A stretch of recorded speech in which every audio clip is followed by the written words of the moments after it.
Yo, what's up guys? It's Logan from the Native Outdoorsman, and today we're going to be talking about the top 3 essential baits you should be throwing for fall bass fishing.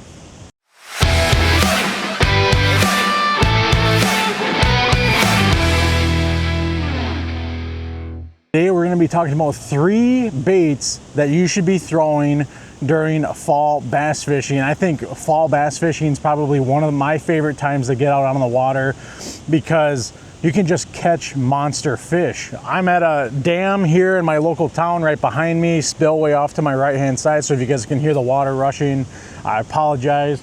But this is one of my main spots that you guys have seen me fish in my videos. If you guys have not hit me up on Native Outdoors on TikTok, you'll see a lot of short form videos of me catching bass, smallies and large out here on this dam. And we've had good luck as the fall has progressed.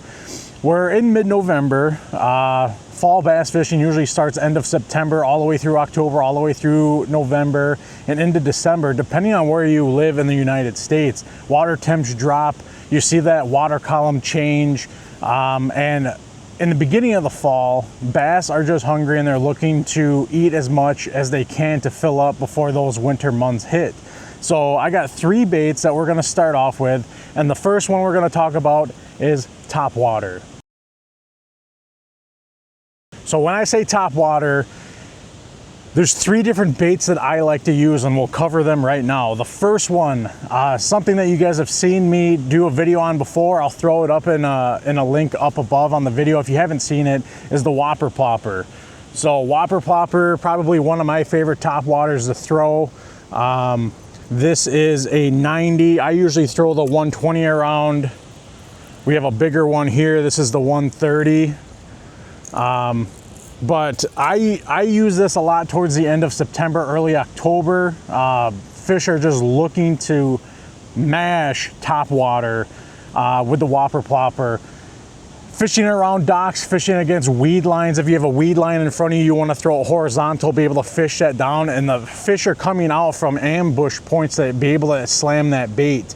Docks is another really great place to throw Whopper Ploppers as the fall goes on as well. So if I stick with that 110 size, I will usually downsize my Whopper Plopper down to the 90 as the fall goes on. They want something easier to eat, they may go after a smaller bait. So 90, this black loon color from Whopper Plopper is probably one of my favorites. I also use whites. I also use like a perch or bluegill color in October. Again, this is the 110. So translucent belly on that. I would say this and the loon color is probably my favorite that I catch the most fish on. And the thing I like about Whopper Plopper the most is that it's got draw power. So wherever those fish are sitting in those ambush points, if it's a grass line, if it's rock beds, if it's underneath docks, you throw this Whopper Plopper, and that water displacement that it has and that plopping noise as it comes through that area, it's gonna draw fish to that bait, which you're gonna be able to catch lots and lots of bass with. So with this, I usually throw this on a medium heavy rod, and I usually have an 8-to-1 ratio. You want something with a higher ratio reel to be able to pull that topwater faster and be able to reel it in faster, because if you're in a boat and you're cruising along with your trolling motor at a 5, 6, 7 and you're just trying to cover water, the Whopper Plopper and another one of these baits is a great thing to throw as you're trying to cover water, try to find where those fish are. So medium heavy, I would say 7.1 to 7.4. I have a 7.1, I believe, St. Croix Premier rod that I have that I throw my Whopper Plopper on. But definitely one of my favorite techniques and baits to throw to start off the fall. So as the fall progresses and the water gets colder, I move away from the Whopper Plopper. This year, I want to say it was probably towards middle to end of October, I switched over to a buzzbait. So this is a Buckeyes Lures buzzbait with a buzzing toad on the back of this. This has always been my favorite trailer to throw with a buzzbait. I throw this during the summer as well, but that clanking noise, I believe as the fall goes on that the noise of this clanking is going to draw more fish in more than the water displacement. Again, with this, I usually throw anywhere from a 1/4 ounce to a 1/2 ounce. And again, similar areas where you'd be throwing this as a whopper plopper, right next to offshore, following grass lines, following docks. I don't so much throw this in open water, which is going to lead into our third one that we have, which is the walking style bait. But this guy, again, this is a 1/4 ounce one that I have. I would say 1/4 ounce is probably what I throw the most. And again, depending on where you're at, you're trying to cover water, you're trying to figure out where those fish are at, and you're trying to find those ambush points where the fish are going to come up and slam this thing. This just catches fish. Again, topwater, if it's coming in end of October, November, this is where I start throwing this a lot more than the whopper plopper. The last topwater that I'm going to talk about is the walking style bait. This is a Sexy Dog from Strike King. This, again, I talked about it in my whopper plopper video, but I love throwing this in open water. You don't want to necessarily throw this next to rocks or grass, or if you know there's grass beds underneath that haven't fully died off yet, which you guys can kind of see behind me. We have some that haven't fully died off, but the temperatures have been dropping down into the 30s here now. So a lot of the vegetation and stuff is gone. But I use this for open water techniques. If you are on a lake and you have creeks that are coming in and you throw this out right into the mouth where it opens up, I guarantee you're gonna be able to catch some monster bass with the walking bait. Open water techniques, not so much close to structure. Some people throw it next to structure, I don't. Again, open water, you have maybe rock piles or you're off points. Sitting out there, if you're in 10 feet of water, you throw this out, just walk that baby back and forth, they'll come up and strike this and you'll be able to catch. Some of my biggest bass that I've caught this year have been on this walking style bait. One little bonus topwater that I just want to throw in there, I don't use this a whole lot, but if you start getting into areas that are heavily fished and there's a lot of fish pressure there and you just seem like you can't get bites, I move over to just a popper style. This is the smallest one. It seems like downsizing to the smallest sizes in fall, especially when you start heading into November. I have caught some nice size smallmouth on this where it doesn't have that big presentation to it, or that a lot of the noise or the water displacement. This has just got a small plop as you pull it through the water. I usually downsize. I still throw this on a medium heavy, just tossing it around, let it sit, pop it a couple times, let it sit. Again, usually I work this in areas, lakes around here, Fox Lake, Swan Lake, places that get a lot of fishing activity. If I'm not hitting with any of these other topwaters, I'll break this out. I believe this is a Splash Junior from KVD, plopper style, and it's real subtle and it does catch fish. So the second bait that you absolutely need to be throwing during fall to catch monster bass is the spinner bait, which I have right next to me. This is a chartreuse white blue combo here. What I have tied on right now, which I've had the best luck on so far, is a bluegill color. This is a tournament series. See if I can get this unhooked so you guys can kind of see this a little bit better. But this is the bluegill, and I have a swim style paddle tail on the back of that. That will be the Rage Swimmer, and a green with a black flake in that. The bluegill color with a gold blade. You could go all silver blades, but I would say that this, I catch probably the most off with the bluegill color. If I'm in super clear water, a lot of the places that I fish are dirtier water, but if I do go to some place, Big Green here in Wisconsin, very, very clear water, I'll throw something on like this, a little chartreuse. Chartreuse has always been like a secret weapon out on Big Green. Or if you go full white, With silver blades, you can have this style, or you can have where they have just more of the circle style. I've always been a fan of this blade style, being able to pull it through the water. So again, similar places where you can throw this. You know that you have rock piles that are going down into the water. If you know that it's beginning of the fall, fish are up shallow, they're eating, you can throw that across. This is gonna mimic a dying bait fish, a school of fish. That's why these blades are so important on it. And again, this spinnerbait just catches fish during the fall.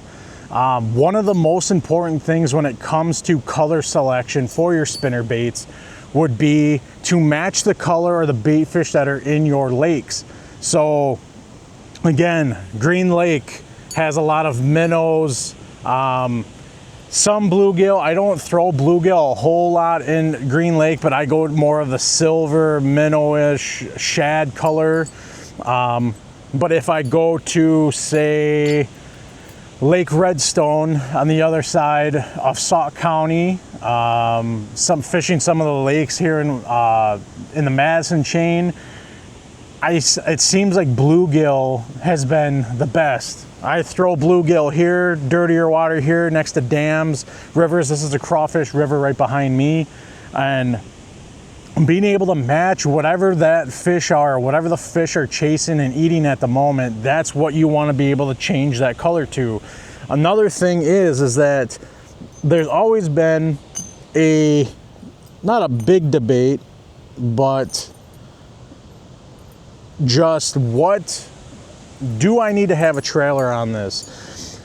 Obviously you guys have seen the bluegill trailer with a paddle tail on this. Sometimes I throw it without a trailer, then you have another trailer hook that's on here, and you just pull it through. That'll catch fish. Another thing to consider while choosing your spinnerbait is the size. So I would consider this a medium size one. They make these ones I would say about the same size, a little bit smaller.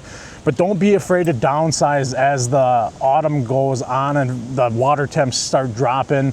Again, similar to like the whopper plopper style, they may be looking for something smaller, something easier to eat, and they don't want to chase. As the water temps get down, they get more, I would say, lazy. They don't want to chase that bait coming through. So you don't necessarily need to have a trailer on for some of these, but I choose to have a trailer just to have that presentation in the water. Again, a paddle tail, ribbon curl, little grub with the twister tail on it, like a Mr. Twister. If you have the right size one to be able to match the colors that you have for your spinnerbait, would be great. Again, throwing this on a 6 or a 7.3 medium heavy spinning rod. I have fluorocarbon on here. I believe this is a 12-pound Seagar.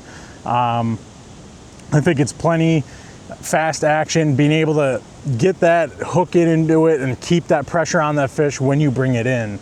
So again, spinnerbait number 2, one of my favorite fall bass fishing techniques as the fall goes on.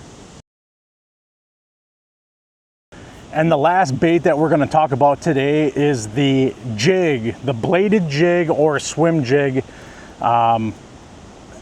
My favorite style bladed jig obviously is the chatterbait. You guys have seen me talk about chatterbait. You've seen it in my videos, my tournament videos. The chatterbait just catches fish, and it's no different when it comes to fall bass fishing. Same rules apply for using this as some of these other ones. One of the most important things to match, especially at the beginning of the fall, end of September, October, when the fish are shallow, matching whatever they're eating is probably the most important thing. Right here, this is a big blade chatterbait in a bluegill color. This has got a rage tail or rage swimmer on here, and then here's more of a perch color chatterbait. This is just original chatterbait, but that's got a rodent tail on it. I usually use the rodent tail at the beginning of the fall, but then I shift to more of the paddle tail style trailer on this as the fall goes on. So right now, probably end of October and all of November so far, I've been pretty much throwing the paddle tail around. Why is that? I feel like the fish kind of change from looking for crayfish or crawfish and then start looking for something that mimics more of a fish swimming or a tail, which gives that kick in the back. That's what I've seen over the last 2 months. Usually this is really, really good. You could fish this all the way through October, but again, I've seen a drop off of catching fish moving from this, or using this and then moving to this and being able to catch some more. And this is a 3.75, depending on what size bladed jig that you have or swim jig that you have. It's gonna depend on what size. 3.25 isn't bad, again, for a chatterbait. I have a handful of those. Again, once you start downsizing your bait presentations, if you're not catching a whole lot with the bigger ones, and downsize, and hopefully that helps you out a lot. Again, with the bladed jig, being able to get that vibration in the water is key. Fishing it, open water here, you know you have grass lines out there, right next to the dam, pulling it in front of dams. If you're fishing a river, being able to throw it next to scattered rocks out in front of you, flats, river mouths, creek mouths that are coming into lakes where fish are just sitting. Again, the water displacement, the vibration that these give off are just fantastic. I throw the original chatterbait. I also throw the jackhammer around, which are fairly expensive because they're like $15. And if you're losing them or if you're breaking them off, if you have a lot of down, like laydowns or something around, then that could be difficult if you get caught up. Laydowns and timber is probably one of my favorite spots to throw jigs and bladed jigs around, because fish just congregate and sitting on that. And you could throw probably 40-50 casts around one down tree. If I turn this camera around, right below the dam, there's a lot of down trees in here where it's not very deep, but fish like to sit around and sit in those areas. So you could find 1-2 down trees that are in a river, in a lake. You could sit there and cast, again, 40-50 times, and there's gonna be multiple fish that are gonna be sitting on there. So, and I believe the bladed jig just catches fish year round.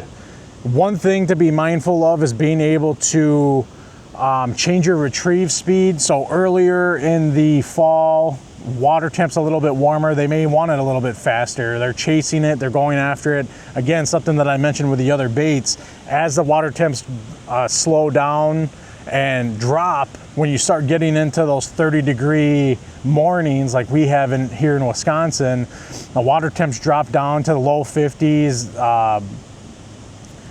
upper 40s. Fish just become a little bit more stagnant where they don't want to chase. So then you have to mess around with your retrieve speeds. But beginning of autumn, definitely being able to pull this at a regular retrieve speed or even a little bit faster. As the fall goes on, slow it down a little bit.